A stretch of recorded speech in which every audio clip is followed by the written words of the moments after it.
Hola, ¿cómo están todos? Muchas gracias por conectarse a esta cápsula. Vamos a hablar sobre los impactos que están teniendo las empresas a raíz de, todos estos temas de la pandemia de COVID-19. Y conmigo están Juan La Greca y Abraham Maldonado, también expertos en temas relacionados con la evaluación de cuentas por cobrar, deterioro y muchos otros temas más. Entonces, para empezar con estos temas, quería preguntarle a Juan La Greca, ¿cuál es tu experiencia con respecto al impacto que están teniendo las empresas sobre la determinación de la reserva de cuentas por cobrar? ¿Ha habido algún impacto? ¿Está cambiando la forma de reconocer esta reserva? Coméntanos un poco al respecto. Sí, sí, Mercedes, de acuerdo. Mira, básicamente haciendo una pequeña introducción, recordemos que el último gran cambio que hubo para cuentas por cobrar y deterioro específicamente de activos financieros se dio en el 2008 aproximadamente con la introducción del IFRS 9 a nivel internacional y luego con el NIF C16 aquí en México, ¿sí? Y si recordamos y resumimos específicamente los cambios más particulares que tuvo en la entrada en vigor de estas normas, esto tiene que ver con moverse de un modelo de pérdida incurrida a un modelo de pérdida esperada, el tener que calcular la reserva por la vida remanente de la cuenta por cobrar, es decir, si es una cuenta por cobrar de largo plazo a 2, 3 años, se tenía que hacer la estimación por todo su plazo. Y obviamente un tema adicional que tiene que ver con la obligación de incluir información prospectiva, básicamente con información macroeconómica, para entender cómo este futuro esperado va a afectar la recuperabilidad de tus cuentas por cobrar como empresa. Dicho esto, si uno hace una analogía con los bancos, los cambios más relevantes o más disruptivos los tuvo la industria financiera con sus carteras de crédito, y cuando nos fuimos al mundo de empresas, estos cambios no fueron tan disruptivos. ¿Y por qué fue así? Fue así porque en primera instancia las cuentas por cobrar son de corto plazo. Entonces, el tener una reserva que vaya por 12 meses o la vida remanente para una empresa es básicamente lo mismo. Y después lo otro tiene que ver con una particularidad que nos tocó vivir en los últimos 2, 3 años, que tiene que ver que al momento que se implementó la norma y los años subsiguientes que se aplicó, el entorno en México económico ha sido de una normalidad, ¿sí? Lamentablemente, y yendo a lo que tú comentabas de los impactos, el contexto actual que estamos viviendo es diferente. Y al ser diferente, estamos viviendo una suerte de crisis ya con esta pandemia a nivel mundial, que obviamente las proyecciones económicas que estamos teniendo son mucho más pesimistas que lo que veíamos hace unos meses, ¿sí? Y unos meses cuando estamos hablando diciembre, enero, febrero. Por lo tanto, hay un primer tema que es relevante ahora incluir esta información prospectiva para ver cómo los ratios de pérdida de las cuentas por cobrar se van a ver afectados y en qué cuantía, ¿sí? Y adicionalmente, el otro tema relevante que hay que entender es que todo modelo de deterioro, de predicción de pérdidas, está basado en la historia. Y como el futuro que esperamos es muy diferente a la historia que tuvimos en los últimos 2, 3 años, eso complejiza un poco más el proceso para poder determinar estos ratios y determinar asertivamente con lo que pide la norma una estimación de deterioro, ¿sí? Y solamente un condicionante más: aquellas empresas que tengan unas cuentas por cobrar de más de 12 meses con plazos mayores de cobro mayores a 12 meses, también ahí van a tener un desafío adicional porque van a tener que ver si aplicaron un modelo simplificado o el modelo general que permite la norma, que es todavía más complejo. Así que de manera resumida, esos serían los impactos que actualmente estamos observando en el mercado y los clientes. Muchas gracias, Juan, muy interesante. Y un poco ligado a este tema está el tema de reconocimientos de ingresos. Vamos a comentar un poco sobre los impactos de COVID-19, sobre todas las renegociaciones que están teniendo, o muchas renegociaciones que están teniendo contratos con clientes, ¿no? A raíz del tema de la pandemia. También se están ejecutando varias varias cláusulas de fuerza mayor que están incluidas en los contratos, y esto también tiene una repercusión en el reconocimiento.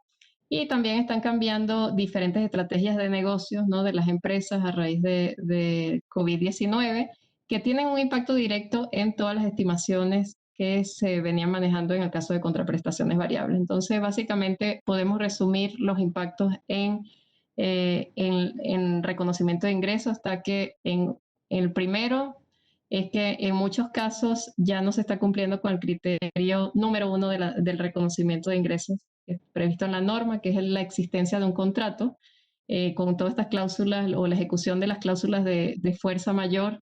Se está viendo que en algunos casos se están terminando contratos de manera anticipada sin ningún tipo de penalidades, o también está pasando que, bueno, que las empresas no pueden cumplir, no pueden ejecutar todo lo que estaba previsto en el contrato porque tienen, por ejemplo, parada la planta.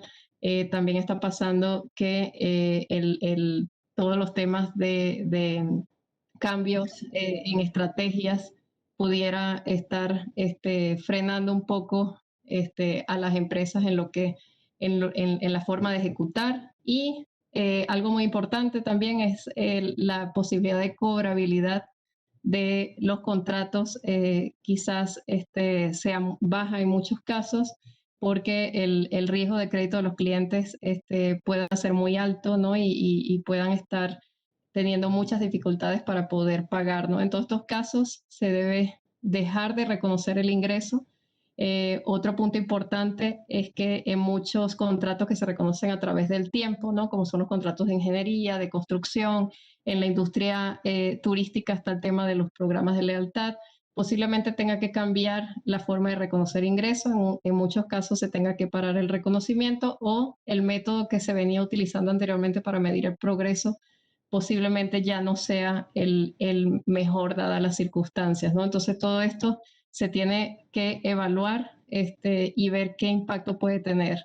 También está el tema de los cambios, ¿no? En las estimaciones, porque los clientes están teniendo nuevas estrategias de negocio. A raíz de eso, están viendo que de las contraprestaciones variables que se venían reconociendo, ya tienen que hacerse unas remediciones porque, por ejemplo, la demanda ha disminuido, ¿no? Entonces, a raíz de la disminución de la demanda, puede ser que ya los volúmenes que se pensaban que los clientes iban a comprar ya no van a ser los mismos, ya no van a haber los mismos descuentos por volumen. Puede ser que el hecho de que ya no se puede ejecutar un contrato haga que tenga unas mayores penalidades, ¿no? No consideradas anteriormente y las tengo que considerar ahora mis contraprestaciones variables. Puede ser que tenga diferentes tipos de descuentos, ¿no? que sean aplicables ahora. Entonces, bueno, eso puede cambiar las contraprestaciones variables, la estimación de las contraprestaciones variables que se venían utilizando para el reconocimiento de ingresos. También puede ser que se estén renegociando los contratos de tal forma que, bueno, que ya no tengan mucho que ver o que se estén incluyendo nuevos productos o nuevos descuentos que no estaban pactados en el contrato original.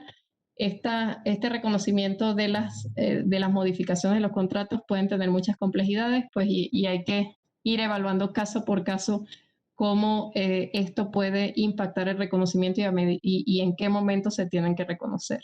Entonces, bueno, todos estos temas obviamente tienen un impacto en el reconocimiento y también en las revelaciones en los estados financieros. Todos estos cambios en estimaciones, los nuevos juicios, los cambios en el reconocimiento, en los métodos de reconocimiento de ingresos, pues se van a tener que revelar, ¿no? Entonces, estos son los puntos más importantes que podemos considerar con respecto a los impactos en el reconocimiento de ingresos. Y ahora quería tocar otro tema también obviamente relacionado con COVID-19, y es que, bueno, estamos viendo paralizaciones de plantas, estamos viendo que las empresas tienen que trabajar de diferente forma, que tienen que quizás no utilizar todos sus activos en este momento. Quería saber, Abraham, si esto se pudiera decir que todos los temas de COVID-19 son un indicio de deterioro, ¿no? Para hacer la evaluación y luego reconocer si aplica algún deterioro. Y también si todos los temas de COVID-19 han tenido un impacto, ¿no? en las proyecciones y en los métodos que utilizan las empresas para poder determinar el deterioro de los activos y si tienen que hacer algún reconocimiento. ¿Qué nos puedes comentar al respecto? Hola, Mercedes. Pues efectivamente, la realidad alterada por el tema de la crisis y estas particularidades dentro de la operación, en el mercado, la baja liquidez, además de las medidas de confinamiento y todo lo que creo que hemos estado experimentando, pues han afectado las perspectivas de las compañías, han afectado el entorno macroeconómico. A diferencia de otras crisis, esta crisis es global, esta crisis es sistemática, entonces, bueno, y de magnitud que antes no se había visto.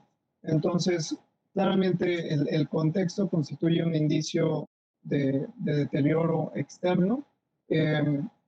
Y a partir de ahí, pues todo lo que ya también es específico y que impacta la operación, como mencionabas,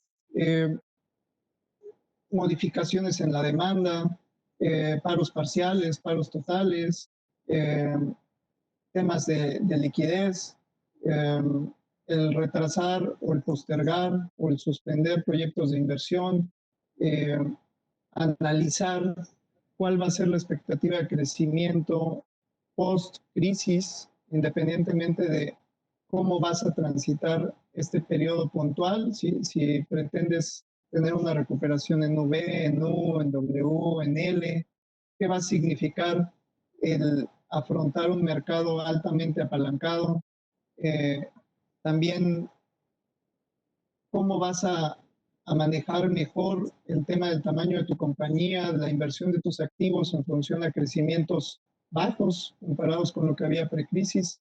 Entonces, los modelos van a tener que ser más precisos, más complejos, van a tener que incluir distintos escenarios, es decir, se va a tener que incluir en el modelo las capacidades para proyectar sensibilidades en distintos assumptions, porque hoy la incertidumbre te fuerza a tener que incluir distintas expectativas, no ahora como se hacía antes, puede ser una sola fuente para tus assumptions macro.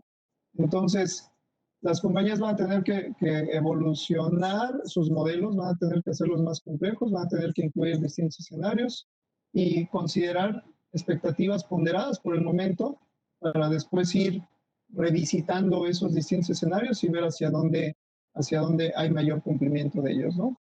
Básicamente, esos serían los cambios principales, ¿no? Muy interesante, Abraham, y sin duda un tema que se vuelve un poco complejo, ¿no? Dadas las circunstancias y los periodos de incertidumbre en los que estamos. Entonces, bueno, con eso cerramos los temas que les queríamos comentar el día de hoy sobre impactos de COVID. Les estaremos presentando otros temas en futuras ediciones y los invitamos para que revisen todas las publicaciones que vamos a incluir sobre estos temas. Y bueno, los vamos a seguir manteniendo informados sobre todos los impactos de COVID-19 en las empresas. Muchísimas gracias a todos. Hasta luego, gracias.